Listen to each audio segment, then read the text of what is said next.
My name is यश गुप्ता और आज हम लोग पढ़ेंगे डिस्टेंस बिटवीन टू सेट, यानी कि दो सेट के बीच की दूरी क्या होती है मेट्रिक स्पेस में। यदि कोई हमारा x, d कोई मेट्रिक स्पेस है, जैसा कि यहाँ पर बना हुआ है ये मेट्रिक स्पेस पूरा का पूरा, और a और b कोई दो नॉन इम्पटी सबसेट हैं। नॉन इम्पटी सबसेट का मतलब कि a में भी कोई एलिमेंट होगा, b में भी कोई एलिमेंट होगा, और नॉन इम्पटी सबसेट हैं x के, मतलब कि a और b जो होगा वो एक x के अंदर आएगा। ये जो x हम लोगों का है x, ये जो x हम लोगों का है x, d मैट्रिक स्पेस, इसके अंदर हम लोगों का a और इसके अंदर b हम लोगों का आएगा। तो जो a और b होंगे वो हमारे नॉन इम्पटी मतलब सबसेट बन जाएंगे x, d मैट्रिक स्पेस के। अब नॉन इम्पटी सबसेट कह रहा है, नॉन इम्पटी सबसेट का मतलब कोई ना कोई एलिमेंट जरूर रहा होगा a और b के अंदर। तो माना कि हम लोगों का कोई x एलिमेंट हमारा a के अंदर हम लोगों का है और y एलिमेंट हम लोगों का b के अंदर है, यानी कि यदि let x, d is metric space, यदि x, d हम लोगों की कोई मेट्रिक स्पेस है, a and b are two non empty subset of x, a और b दो नॉन इम्पटी सबसेट हैं x के मतलब कि मेट्रिक स्पेस के। तो non empty subset non empty इसीलिए लिखा गया है क्योंकि इसके अंदर कोई ना कोई एलिमेंट जरूर आ रहा होगा। तब की बात की जा रही है, तब की बात की जा रही है। देन जो डिस्टेंस होगी a और b के बीच में, a और b के बीच में तब जो दूरी होगी उसको हम लोग dx, y से डिनोट करेंगे, dx, y से डिनोट करेंगे। और ये दूरी किसके बराबर होगी? इन्फिमम ऑफ dx, y, जहां पर x a में बिलोंग करेगा, y b में बिलोंग करेगा। ये समझ नहीं आया होगा। मतलब ये है, इन्फिमम का मतलब होता है मिनिमम डिस्टेंस, इसका मतलब है मिनिमम डिस्टेंस।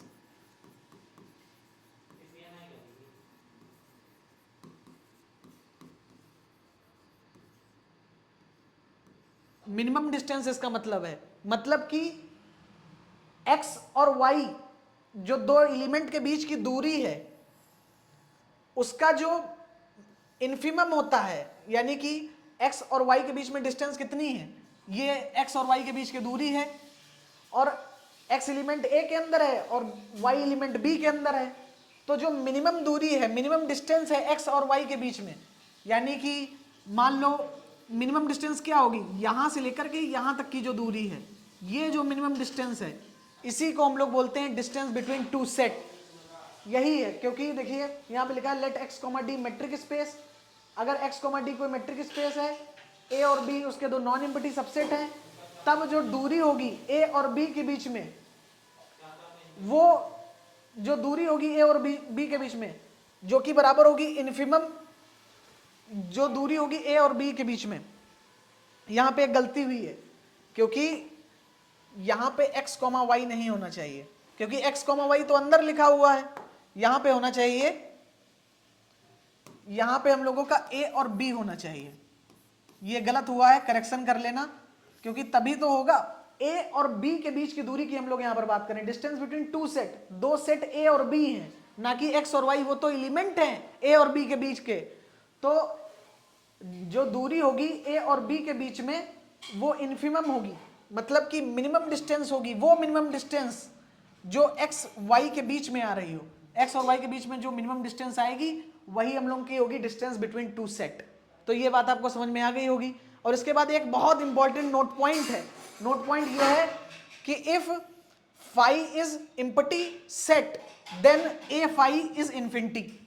मतलब कि अगर कोई नॉन इम्पटी सेट ना होकर इम्पटी सेट हो, मतलब इसमें कोई एलिमेंट ही ना हो, अगर यहां पर कोई एलिमेंट ही ना हो, मान लो इसमें कोई एलिमेंट ही नहीं है, तो हम लोग उसकी दूरी ही नहीं पता लगा सकते, क्योंकि जब तक डेफिनेशन कह रही है कि नॉन इम्पटी सबसेट होना चाहिए। नॉन इम्पटी सबसेट मतलब कोई ना कोई एलिमेंट होना ही चाहिए। अगर उसमें कोई एलिमेंट नहीं है, उसमें फाई है, मतलब उसमें यहां पर फाई लिखा हुआ है, मतलब कोई एलिमेंट नहीं है, इसका मतलब यह है कि उस सेट, वो जो दो सेट होंगे उनके बीच की जो दूरी होगी, वो जो दो सेट होंगे उनके बीच की जो दूरी होगी इनके बीच की जो दूरी होगी वो इन्फिनिटी होगी, जो दो सबसेट होंगे। तो देखिए हम लोग यहां पर पढ़ रहे थे कि हमारा डिस्टेंस बिटवीन टू सेट क्या होता है। तो डिस्टेंस बिटवीन टू सेट की जो मोटी मोटी परिभाषा है वो हमारी ये ऊपर लिखी हुई है कि यानी कि दो सेट ए और बी के बीच की दूरी वो मिनिमम डिस्टेंस होती है। मिनिमम डिस्टेंस यहाँ पे लिखना चाहें तो लिख सकते हैं, वो मिनिमम डिस्टेंस होती है जो x और y के बीच में होती है जब a और b दो सेट होते हैं, जो जैसा कि पिछली स्लाइड में हमने आपको बताया था। अब इसी बेसिस पे हम लोग क्वेश्चन करेंगे, क्योंकि इसमें क्वेश्चन कह रहा है कि find distance between two set a and b। Example से आप लोगों को बढ़िया समझ में आएगा। इसमें लिखा है कि दो सेट a और b के बीच की दूरी हम लोगों को निकालनी है। तो देखिए पहला सेट हम लोगों का a है और दूसरा सेट हम लोगों का b है। तो परिभाषा के अनुसार वो मिनिमम डिस्टेंस बीच बनी कि मिनिमम डिस्टेंस हम लोगों को निकालनी है।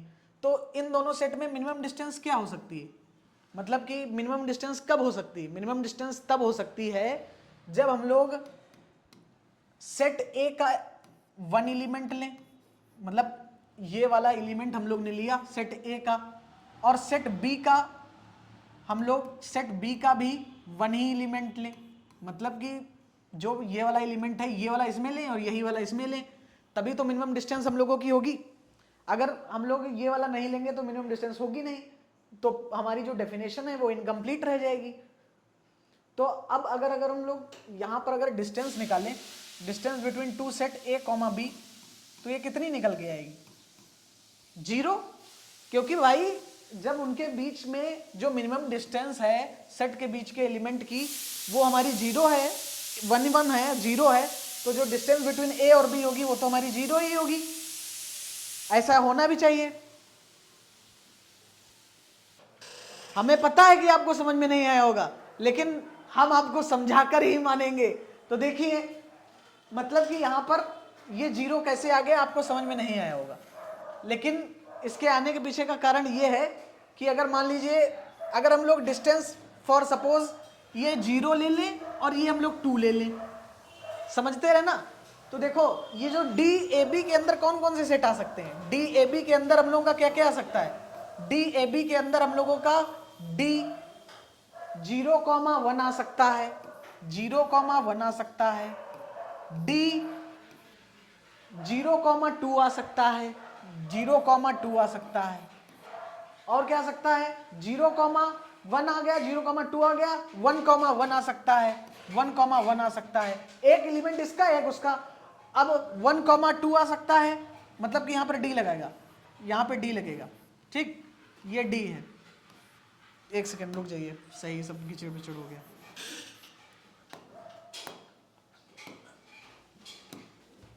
तो ये 0,2 हो गया, डी 1,1 आ गया, डी 1,2 आ गया, ठीक। और इसकी हम लोगों को लेनी है, इसकी हम लोगों को लेनी है इन्फिमम। इन्फिमम माने मिनिमम डिस्टेंस। तो मिनिमम डिस्टेंस क्या होती? मिनिमम डिस्टेंस कब आएगी? ए जब 0 से लेकर के 1 जाएगा तब मिनिमम आएगी, 0 से लेकर 2 जाएगा तब मिनिमम आएगी, 1 से लेकर 1 जाएगा तब मिनिमम आएगी, कि 1 से लेकर 2 जाएगा तब मिनिमम आएगी।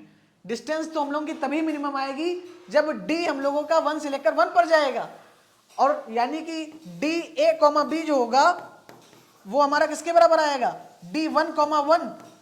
और अगर नंबर लाइन पे देखा जाए ये हम लोग का 0 है, ये हम लोग का 1 है, तो अगर हम लोग 1 पे हैं और 1 ही पे खड़े हैं तो हम लोग ने कितनी दूरी चली? 0। तो हमारा आंसर कितना आएगा? 0 आएगा। इस बार आपको समझ में आया होगा। तो हम लोग अब देखेंगे distance between point and set, यानी कि पॉइंट और सेट के बीच की दूरी क्या होती है। अभी हम लोग ने देखा था कि डिस्टेंस बिटवीन टू सबसेट की दूरी क्या है, ए एंड बी। अब हम लोग देखेंगे कि एक सेट होगा और एक पॉइंट होगा। तो हम लोग सीधे बात करते हैं। अगर हम लोग का मेट्रिक स्पेस x, d है, x, d का मतलब क्या होता है? x, d का मतलब है कि x हम लोग का मेट्रिक स्पेस है with respect to d, distance d जो भी है। तो अब जैसे कि अगर x, d हम लोग का कोई एक मेट्रिक स्पेस है, ये पूरा बॉक्स जो है ये मेट्रिक स्पेस है, ठीक। अब इसमें हम लोगों ने क्या लिया, एक पॉइंट लिया x, स्मॉल x, जो कि कैपिटल x में बिलोंग करता है। ये देखिए, ये स्मॉल x जो है ये कैपिटल x में बिलोंग करता है, मतलब कि ये जो बिंदु है, ये जो पॉइंट है, ये हम लोगों का मैट्रिक स्पेस x, d में है, ठीक। देखिए यहां पे लिखा है मैट्रिक स्पेस x, x का मतलब यहां पे ये मत समझिएगा सिर्फ x है, x, d है। वो हम लोग जब लिखते हैं, कभी भी किसी भी किताब में जब लिखते हैं तो हम लोग x ही लिखते हैं, लेकिन वो होता है x, d, metric space with respect to d जो भी है, ठीक। तो x, d लिखते हैं, ठीक। और a हम लोगों का कोई एक नॉन इम्पटी सबसेट है x का, a हम लोगों का नॉन इम्पटी सबसेट है x का। लेकिन यहां पर तो ये खाली बना हुआ है, लेकिन खाली ये नहीं रहेगा क्योंकि ये नॉन इम्पटी है। नॉन इम्पटी अपने आप में बहुत कुछ कह देता है। नॉन इम्पटी का पिछली बार भी हमने इस बात पे जोर दिया था कि नॉन इम्पटी मतलब कि वो खाली नहीं है, उसमें कोई ना कोई है, कोई ना कोई है। तो अगर उसमें कोई ना कोई है, मान लिया उसमें y है, कोई एलिमेंट y है, ठीक है, तो बिल्कुल सेम टू सेम परिभाषा है। जैसे कि यहां पे लिखा है कि अगर x हम लोगों का कोई एक मैट्रिक स्पेस है x, d, और x हम लोगों का कोई एक पॉइंट है जो x, d में बिलोंग करता है, और a जो है, ये जो a है, ये हम लोगों का कोई एक सबसेट है जो कि नॉन इम्पटी है, वो भी हम लोगों का कैपिटल x यानी कि मैट्रिक स्पेस में बिलोंग करता है, तब जो दूरी होती है x और a के बीच की, तब जो दूरी होती है x और a के बीच की, इसके और इसके बीच की दूरी, वो क्या है, वो उस पर हम लोग बात करेंगे। वो इन्फिमम होती है। इन्फिमम का हमेशा मतलब होता है मिनिमम डिस्टेंस। वो कम से कम दूरी होती है जो x, ये x हम लोगों का है x, और ये हम लोगों का y है, y कोई एलिमेंट है जो इसके अंदर बिलोंग करता है।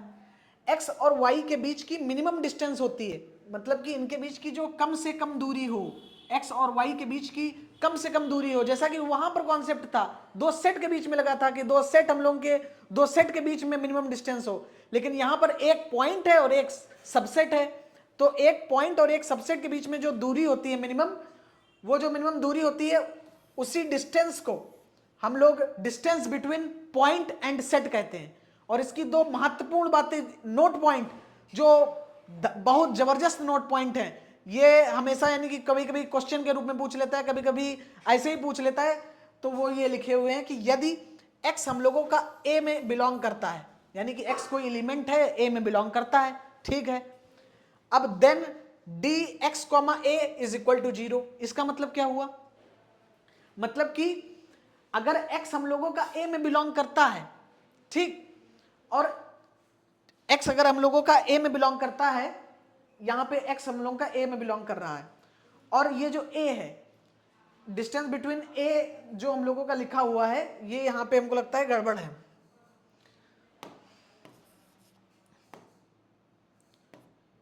x और y अगर मान लो x हम लोगों का a में बिलोंग करता है और x, y is equal to 0 कब होगा, अगर हम लोगों का, अगर यहां पर हम लोग यहां पर एक पॉइंट बढ़ा दें, where y belongs to a में बिलोंग करता है, y बिलोंग्स टू a। अब सही हुआ ये पॉइंट, मतलब कि अगर x हम लोगों का a में बिलोंग करता है, x भी हम लोगों का a में है, और जो y है वो भी हम लोगों का a में है, दोनों a में ही घुस गए, जब दोनों a में ही हैं तो उनके बीच की दूरी कितनी होगी, उनके बीच की दूरी होगी हम लोगों की 0। तब dx, y के बीच की जो दूरी होगी वो हम लोगों की 0 होगी। और ये देखिए, अगर फाई हम लोगों का कोई एक एम्प्टी सेट है, मतलब फाई हम लोगों का कोई एक एम्प्टी सेट है, मतलब कि फाई हम लोगों का कोई एक खाली सेट है। जब खाली सेट है तो x और y के बीच की दूरी कितनी होगी, पता ही नहीं चलेगी कितनी हो रही है। तो उस केस में जो x और y के बीच की जो दूरी होगी, x और इन्फिनिटी के बीच की जो दूरी होगी, वो हम लोगों की इनफाइनाइट होगी। तो देखो ये हम लोगों ने लिखा। तो इसको अगर हम लोग थोड़ा सा अगर सही करना चाहें, वेयर बाद में क्योंकि सही नहीं लग रहा है, क्योंकि पहले x a में बिलोंग कर जा रहा है, फिर वेयर आ रहा है, तो यहां पर अगर हम लोग थोड़ा सही करना चाहें तो यहां पर थोड़ा सा सुधार कर सकते हैं। इस वाले पॉइंट में, ये वाले पॉइंट में थोड़ा सा सुधार कर सकते हैं, ठीक। इसमें क्या है कि हम लोग यहां पे x अगर a में बिलोंग कर रहा है, y जो है वो भी हम लोगों का a में बिलोंग कर रहा है, then D X comma Y जो होगा, या फिर हम लोग कहें कि इरेजर ले लें हम लोग, उस केस में ए डी एक्स कॉमा ए, मतलब कि x हम लोगों का a में बिलोंग कर रहा है, y भी हम लोगों का a में बिलोंग कर रहा है, तो x और a के बीच की जो दूरी होगी वो हम लोगों की 0 होगी। ये वाला अगर हम लोग करें तो ज्यादा सही रहेगा। हाँ, तो आज हम लोग पढ़ेंगे, अब हम लोग पढ़ेंगे, कट करो। हाँ, तो हम लोग शुरू करेंगे कि diameter of a set in matric space क्या होता है। Diameter of set in matric space, जैसा कि आप लोग को पूरा बोर्ड दिख ही रहा होगा, इसमें लिखा हुआ है कि डिस्टेंस, मतलब डिस्टेंस ऑफ अ डिस्टेंस, यहाँ पे डिस्टेंस गड़बड़ हो गया क्योंकि यहाँ पे डायमीटर होगा, हम इरेजर से इरेज कर देते हैं, टेक्निकल इरर है, उसको सही किया जाए तो उसको हम लोग सही कर लेते हैं। यहाँ पे डायमीटर होगा, तो diameter of a set in matric space, यानी कि किसी सेट में जो डायमीटर होती है, मतलब कि किसी मैट्रिक स्पेस में जो सेट होता है उसकी डायमीटर क्या होती है, ये हम लोगों को जानना है। अगर x, d हम लोगों का कोई एक मैट्रिक स्पेस है, जैसा कि मान लो ये हम लोगों का पूरा ये हम लोगों का कोई मैट्रिक स्पेस है पूरा का पूरा, और a हम लोगों का कोई एक नॉन एम्प्टी सेट है x का, a मान लिया ये a है, तो ये जो a होना चाहिए ये नॉन एम्प्टी होना चाहिए। नॉन एम्प्टी होना चाहिए मतलब इसमें कोई ना कोई एलिमेंट जरूर बिलोंग करना चाहिए, और मैक्सिमम केसेस में इसमें 2 एलिमेंट बिलोंग करने चाहिए। मान लो 2 एलिमेंट बिलोंग करने चाहिए, तभी हम लोग निकाल पाएंगे मैक्सिमम, वरना हम लोग का निकालना बहुत मुश्किल हो जाएगा। तो अगर मान लो कोई एलिमेंट हम लोग का यहाँ है, एक एलिमेंट यहाँ है, एक एलिमेंट यहाँ है, एक एलिमेंट यहाँ है, यहाँ है, यहाँ है, मतलब ऐसे हम लोग के सारे एलिमेंट्स हैं। लेकिन इसमें हम लोग को डेफिनेशन इसकी क्या बोल रही है कि अगर x, d हम लोग का कोई एक मैट्रिक स्पेस है, अगर x, d हम लोग का कोई एक मैट्रिक स्पेस है, तब a जो कि एक नॉन एम्प्टी सबसेट है x का, a जो कि नॉन एम्प्टी सबसेट है x का, मतलब इसके अंदर कोई ना कोई एलिमेंट है, और वो क्या है, सबसेट है इस x, d मैट्रिक स्पेस का, तब जो डायमीटर होती है a की, उसको हम लोग DA से डिनोट करते हैं। मतलब A सेट की डायमीटर हम लोग निकाल रहे हैं। अब A सेट के अंदर कोई ना कोई एलिमेंट होना चाहिए, मैक्सिमम केसेस में देखा जाता है कि 2 एलिमेंट होते हैं A सेट के अंदर, तब हम लोग डायमीटर निकाल पाते हैं। तो मान लिया कि dx, y such that dx, y for each x, y belongs to A। इसका मतलब ये है कि अगर कोई 2 एलिमेंट x, y हम लोग के A में बिलोंग कर रहे हैं, मान लो यहां पर हम लोगों का कोई x है, यहां पर हम लोगों का कोई एक y है, कोई दूर दूर के एलिमेंट हैं, जैसे मान लो 0 और 1 हो गया, 0 और 5 हो गया, ठीक। तो मान लो 0 और 1 की डिस्टेंस हम लोग ने ऐसे दिया हुआ है, और d ये 0,5 हम लोग की दी हुई है, इसकी वैल्यू मान लो हम लोग की 2 है, इसकी वैल्यू हम लोग की मान लो 7 है, इसकी वैल्यू मान लो 7 है, इसकी वैल्यू मान लो 7 है हम लोगों की, इसकी वैल्यू 7 है। मतलब कि क्या हुआ कि x, y जो 2 एलिमेंट यहां पर हैं, उनके बीच की जो दूरी, x, y जो एलिमेंट हम लोग के यहां पर a में बिलोंग कर रहे हैं, a में x, y बिलोंग कर रहे हैं, उनके बीच की जो दूरी होगी, उनके बीच में कुछ ना कुछ डिस्टेंस रही होगी, उनके बीच में कुछ ना कुछ दूरी होगी, उसका सुप्रीमम लेना है। जैसे कि इन्फिमम का मतलब मिनिमम डिस्टेंस होता था, वैसे ही सुप्रीमम का मतलब है मैक्सिमम डिस्टेंस। सुप्रीमम का मतलब है मैक्सिमम डिस्टेंस, ये चीज हमेशा याद रखना, मैक्सिमम डिस्टेंस। तो किसी एक ही सेट के अंदर 2 एलिमेंट बिलोंग कर रहे हैं, और उन 2 एलिमेंट के बीच की जो दूरी है, उनमें से जो मैक्सिमम वाली दूरी है, वो दूरी डायमीटर कहलाती है उस सेट की मैट्रिक स्पेस में। फॉर एग्जांपल हमने यहां पर दिया, अब जैसे कि अगर हम लोग को यहीं पर इन्फिमम निकालना हो, ये मान लो कोई सेट है, इसके अंदर 3 एलिमेंट हैं, 0, थोड़ा बड़ा बना देते हैं,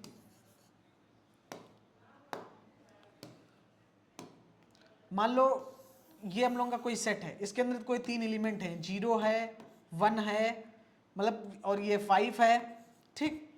तो अब हम लोग को जैसे मान लो ये हम लोग का फिगर ऐसे ही दे दिया गया, ये कोई सेट है A, अब हमसे कह दिया कि डायमीटर ऑफ A बताओ। अब इसमें 3 एलिमेंट दिए हुए हैं, तो हम लोग क्या देखेंगे, 0 से 1 के बीच की दूरी तो 2 दी हुई है, 0 से 5 के बीच की दूरी तो हम लोगों की 7 दी हुई है। तो जो मैक्सिमम दूरी होगी, जो सुप्रीमम होगा, अब डी ए के अंदर हम लोग के 2 एलिमेंट आ जाएंगे। डी ए के अंदर 2 एलिमेंट कौन कौन से आएंगे, डी 0,1, डी 0,5, और इसका हम लोग को क्या लेना है, सुप्रीमम लेना है। बोर्ड पे जगह नहीं बच रही है, इसका हम लोगों को सुप्रीमम लेना है। सुप्रीमम का मतलब क्या हुआ, यानी कि डी ए जो हम लोगों का आएगा, डी ए जो हम लोगों का होगा वो हम लोगों का कितना निकल के आएगा, डी ए हम लोगों का जो सुप्रीमम जब हम लोग हटाएंगे तो हम लोगों का ये डी 0,5 के बराबर निकल के आएगा। डी 0,5 के बराबर निकल के आएगा, मतलब इसकी वैल्यू कितनी होगी, 7 वैल्यू होगी, क्योंकि यही मैक्सिमम डिस्टेंस है। अब देखिए ये नोट पॉइंट बहुत जबरदस्त लिखे हुए हैं, क्योंकि पेपर में कभी कभी डायरेक्ट ये पूछ लेता है। और तीसरा नंबर नोट पॉइंट तो बहुत ही जबरदस्त है। इसका प्रूफ हमारे सिलेबस में मतलब कि कभी पूछा नहीं गया आज तक और ना ही पूछा जाएगा, तो हम लोगों को खाली ऐसे ही इसको देखना है, लेकिन इसको हम लोगों को दिमाग में रखना है। कभी कभी क्वेश्चन में आ जाता है तो हम लोगों को दिमाग में रखना है। पहले नोट पॉइंट देख लेते हैं। पहला नोट पॉइंट, तो इसमें लिखा है कि a set whose supremum does not exist then diameter of this set is infinity. मतलब कि कोई एक ऐसा सेट जिसका सुप्रीमम एग्जिस्ट ही ना करे, इतना बड़ा सेट आ गया, इतना बड़ा सेट आ गया, इतना बड़ा सेट आ गया, बहुत दूर दूर एलिमेंट चले गए, बहुत दूर दूर। अब एलिमेंट जब बहुत दूर दूर चले गए तो उनके बीच की दूरी भी तो इनफाइनाइट हो जाएगी, उनके बीच की डिस्टेंस भी तो इनफाइनाइट हो जाएगी। तो कोई एक ऐसा सेट जिसका जो सुप्रीमम हो वो एग्जिस्ट ही ना करता हो, उसमें सुप्रीमम ही ना हो, मतलब उस वो बहुत बहुत लंबा हो गया सेट। तो जब सेट सुप्रीमम उसका एग्जिस्ट ही नहीं कर रहा है, इतना बड़ा हो गया सेट, तो उसके बीच की जो डायमीटर हो जाएगी उस सेट की, डायमीटर नॉट डिस्टेंस, क्योंकि कभी कभी बीच में डिस्टेंस निकल जाता है गलती से, लेकिन वो डायमीटर ही है। मतलब कि डायमीटर तब जो होगी उस सेट की वो हम लोग की इन्फिनिटी होगी, क्योंकि वो बहुत बड़ा हो जाएगा। दूसरा हम लोग लेते हैं note point, a bounded set of metric space has finite diameter. मतलब कि अगर कोई एक बाउंडेड सेट है, बाउंडेड मतलब निश्चित, अगर कोई निश्चित सेट है, मान लो कोई सेट ए है जिसमें निश्चित ही एलिमेंट हैं 0,1, 3, 5, निश्चित ही एलिमेंट हैं। अगर किसी सेट में निश्चित एलिमेंट हैं तो उसकी जो डायमीटर होगी वो भी निश्चित ही होगी, फाइनाइट ही होगी। यानी कि जो भी हम लोगों का बाउंडेड सेट है उसकी फाइनाइट डायमीटर होगी। और लास्ट पॉइंट जो कि बहुत इंपॉर्टेंट है, if phi is any empty set, अगर फाई हम लोगों का कोई एक इम्पटी सेट है, मतलब खाली सेट है, मतलब खाली का मतलब उसके अंदर कुछ है ही नहीं। फाई अगर हम लोग का इन्फिनिटी, मतलब ये जो सेट है ये हम लोग का इन्फिनिटी है, मतलब इन्फिनिटी नहीं, मतलब फाई है, मतलब इम्पटी है, खाली है। तो उस केस में जो डायमीटर होती है वो हम लोग की माइनस इन्फाइनाइट कॉमा, मतलब माइनस इन्फाइनाइट होती है। उस केस में ये माइनस सोचना नहीं कि माइनस नहीं लगा है, माइनस लगा हुआ है, इस पे खास कर ध्यान देना। तो इस केस में ये जो केस है, if phi is any empty set, तो उस केस में जो डी फाई होता है वो हम लोग का माइनस इन्फिनिटी ही होता है। ये ध्यान में रखना, ये कभी भी पूछा नहीं जाता है, लेकिन कभी कभी क्वेश्चंस में ये यूज हो जाता है। हाँ, तो अब हम लोग पढ़ेंगे bounded and unbounded metric space. Bounded और अनबाउंडेड मेट्रिक स्पेस क्या होता है, इसमें लिखा है कि यदि कोई x, d हम लोगों की कोई एक मेट्रिक स्पेस है, x, d हम लोगों की कोई मेट्रिक स्पेस है, वो हम लोगों की बाउंडेड कहलाएगी यदि कोई एक पॉजिटिव रियल नंबर k हो सच दैट कि dx, y लेस देन और इक्वल टू k हो। तो जहां पर x, y x में बिलोंग करें तो उस केस में हम लोग का बाउंडेड मेट्रिक स्पेस कहलाता है। मतलब इसका क्या है, मतलब इसका ये है कि k जो कि हम लोगों का कोई एक पॉजिटिव रियल नंबर है। पॉजिटिव रियल नंबर मतलब कि कोई ऐसे जैसे 3, 4 ऐसे करके, मतलब पॉजिटिव रियल नंबर कोई ना कोई होगा k, मतलब x और y की कुछ ना कुछ x और y के बीच में कुछ ना कुछ दूरी रहनी चाहिए। कुछ ना कुछ दूरी जब रहेगी, जब कुछ ना कुछ दूरी रहेगी तब उसको हम लोग बाउंडेड कहेंगे, है ना।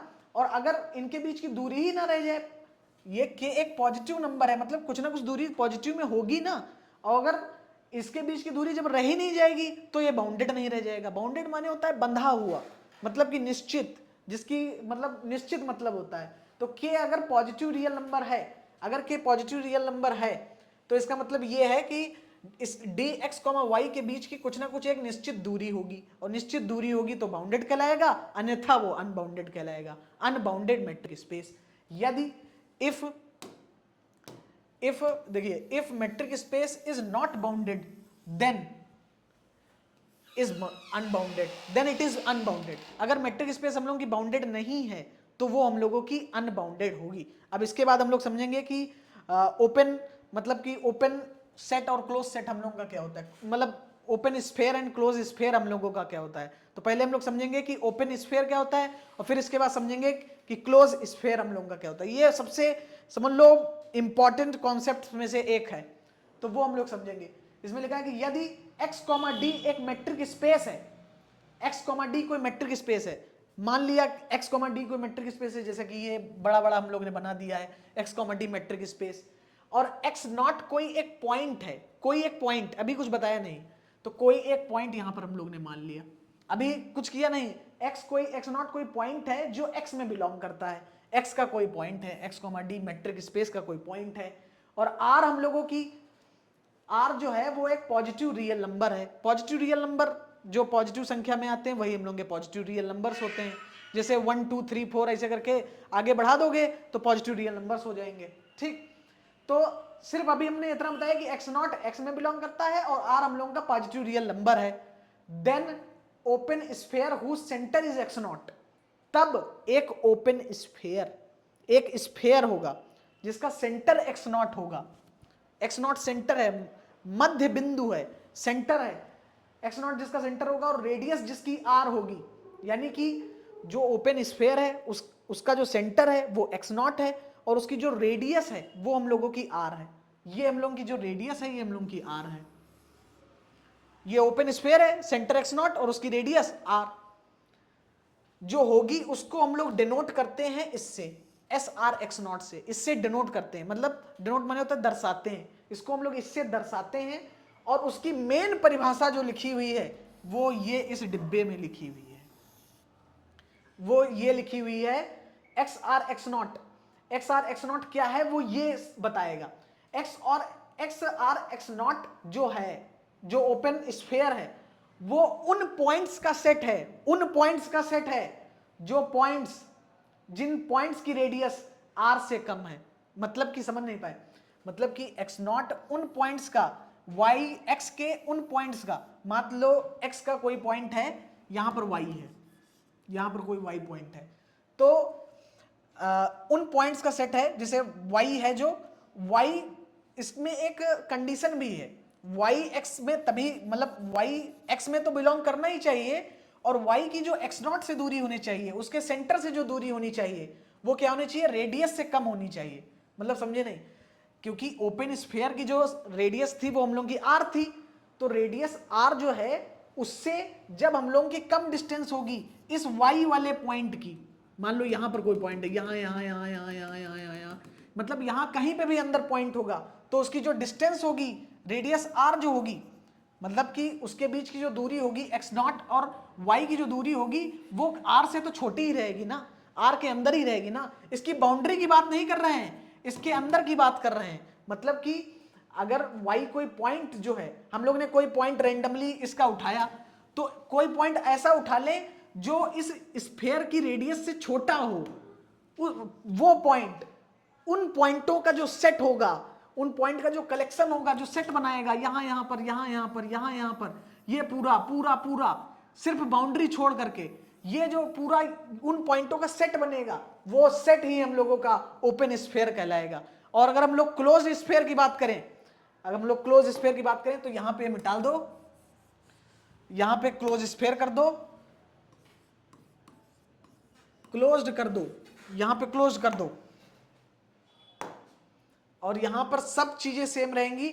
यहां पे जो डोनेशन का साइन होगा वो थोड़ा सा चेंज होगा, यहां पे जो होगा एस आर, यहां पे क्लोज्ड ब्रैकेट टाइप का हम लोग एक्स नॉट बना देंगे, जो हम लोग ने वैसे बनाया था, अब हम लोग वो लोग वैसा बना लेंगे, इरेजर का इस्तेमाल करते हैं। अभी देखना इसमें क्या चेंजमेंट होगा इसके आ जाने से। यहां पे एक्स नॉट हम इससे लिख दे रहे हैं, कोई दिक्कत नहीं। और यहां पर जो होगा वो इक्वल टू का साइन लग जाएगा। देखो एक चीज हम बताना भूल गए थे, वो ये थी कि ओपन जो स्फेयर होगा वो हम लोगों का ओपन बॉल कहलाता है, वो ओपन बॉल भी कहलाता है, ठीक है ना, ओपन बॉल भी कहलाता है, और क्लोज्ड स्फेयर जो होता है वो क्लोज बॉल भी कहलाता है। तो भी देखते हैं, इसको पहले बिगाड़ देते हैं, इसको सही कर लेते हैं, यहां से यहां पे क्लोज्ड लिख लेते हैं, क्लोज्ड बॉल। अब उसमें और इसमें अंतर समझिएगा, ये क्लोज्ड स्फेयर है, ये क्लोज्ड स्फेयर की डेफिनेशन, क्लोज्ड स्फेयर की डेफिनेशन में बस इतना ही अंतर है। देखो x, डी मेट्रिक स्पेस तो हाई है, x नॉट उसके अंदर बिलोंग करता ही है, r कोई पॉजिटिव रियल नंबर है, x नॉट उसका सेंटर है ओपन स्फेयर का, r उसकी रेडियस है, लेकिन इस बार बाउंड्री भी इंक्लूडेड होगी, यानी कि x, d का वो पॉइंट जो x, d का वो पॉइंट जो इस रेडियस r के बराबर तक हो या फिर उसके अंदर हो, यहां पर सब कहीं, या फिर बाउंड्री पर भी क्यों ना हो, बाउंड्री पर भी कहीं ना हो, कहीं पर भी हो, मतलब कि x नॉट का मतलब x, d का वो पॉइंट जो इस रेडियस जो ओपन स्फेयर बना रहा है वो उसकी ऊपरी तलय पर हो या फिर अंदर कहीं हो, वो पॉइंट हम लोगों का, उन पॉइंटों का जो समूह होगा, जो सेट होगा, वो हम लोगों का क्लोज्ड स्फेयर बनाएगा, और वो जो सेट बनेगा उसी सेट को हम लोग क्लोज्ड स्फेयर कहेंगे, और क्लोज्ड स्फेयर को हम लोग क्लोज्ड बॉल के नाम से भी जानते हैं। Closed sphere is also known as closed ball. अब हम लोग जाएंगे नेक्स्ट स्लाइड के ऊपर। नेक्स्ट स्लाइड हम लोग की लिखी नोट पॉइंट, जो कि बहुत बेहतरीन है। नोट पॉइंट ये लिखा हुआ है कि open and closed sphere are always non empty set because it contain its own centre. मतलब कि ओपन और क्लोज्ड स्फेयर जो होगा वो कभी भी हम लोगों का नॉन एम्प्टी, मतलब कि एम्प्टी होगा ही नहीं, वो नॉन एम्प्टी ही होगा। बताओ क्यों? क्योंकि मान लो तुमको हम फिगर बना के दिखाया, ये हम लोग ने फिगर बनाया, ओपन स्फेयर की शर्त ही ये थी कि कोई ना कोई एक सेंटर होना चाहिए, सेंटर x नॉट होना चाहिए, और जब किसी चीज का सेंटर होता है तो सेंटर भी कोई ना कोई पॉइंट होता है, और जब कोई ना कोई पॉइंट होता है तो ये जो सेट हो गया ये एम्प्टी हो ही नहीं सकता, इसके अंदर जब पॉइंट है तो ये एम्प्टी कैसे होगा? तो open and close sphere are always non empty set because it contain its own centre, क्योंकि इनका खुद का एक सेंटर होता है, इनका खुद का एक बिंदु है, इनका खुद का एक सेंटर है। जो अगर सेंटर है मतलब कि यानी कि पॉइंट है, अगर पॉइंट है तो वो पक्का है कि वो नॉन एम्प्टी ही होगा, वो एम्प्टी हो ही नहीं सकता। Open sphere on real line, ये एक समझ लो स्टेटमेंट के तौर पर है या फिर एक छोटी थ्योरम है जो कभी कभी एग्जाम्पल्स में या फिर कहीं पर दिख जाती है। सिर्फ इसको हम लोग को ध्यान में रखना है, इसको जब हम लोग क्वेश्चंस करेंगे तो क्वेश्चंस में ये काम आती है और बस, और कहीं काम नहीं आती। बस इसको ध्यान में रखना है कि ओपन स्फेयर जो होता है रियल लाइन पर, जब ओपन स्फेयर हम लोग रियल लाइन पे बनाएंगे तो जो ओपन स्फेयर होगा वो हम लोग का ओपन इंटरवल बनाएगा। भाई जब ये हम लोग रियल लाइन पे बनाएंगे 0 1 2, तो भाई ये वाला जो ब्रैकेट होता है ये हम लोग का ओपन ही तो होता है। मान लो हम लोग को यहां पे हम लोग गए -2 से लेकर के 2 तक की चले गए, तो जो ओपन स्फेयर होगा वो -2 से 2 तक गया, तो -2 से हम लोग 2 तक ऐसे लिखते हैं। तो वो जब ओपन स्फेयर कोई चीज बनाएगा तो वो उस पॉइंट को इंक्लूड नहीं करता है, और अगर वो उस पॉइंट को इंक्लूड ही नहीं करता है, जब अगर उस पॉइंट को इंक्लूड नहीं करता है तो वो ओपन ही तो हुआ। ये हम लोग का सेट ओपन होता है। हम लोग ने कक्षा 10 में 11वीं में पढ़ा होगा कि ये वाला सेट हम लोगों का ओपन सेट होता है, ये वाला हम लोगों का सेमी ओपन, ऐसे बना लो सेमी ओपन, या फिर ऐसे बना लो सेमी ओपन, और ये वाला हम लोगों का क्लोज्ड सेट होता है। तो ये वाला जो होगा यानी कि -2, तो ये वाला हम लोगों का ओपन ही इंटरवल होगा। और अगर हम लोग को क्लोज्ड स्फेयर, अगर हम लोग का क्लोज्ड स्फेयर होगा रियल लाइन पर, तो वो हम लोग का क्लोज्ड इंटरवल होगा, क्योंकि वो इस पॉइंट को भी इंक्लूड करेगा, 2 को भी इंक्लूड करेगा, वो क्लोज्ड सेट होगा। -2, वो क्लोज्ड इंटरवल होगा। ये सिंपल सी बात है, इसको प्रूव करने की आवश्यकता नहीं, क्योंकि ये ऑलरेडी प्रूव्ड है। Thank you. तो आज की क्लास में इतना ही, और आगे हम लोग देखेंगे, अब हम हो ना हो लेकिन हमारे मेंटोर अंशेष वाला जी आपको पढ़ाते रहेंगे। धन्यवाद।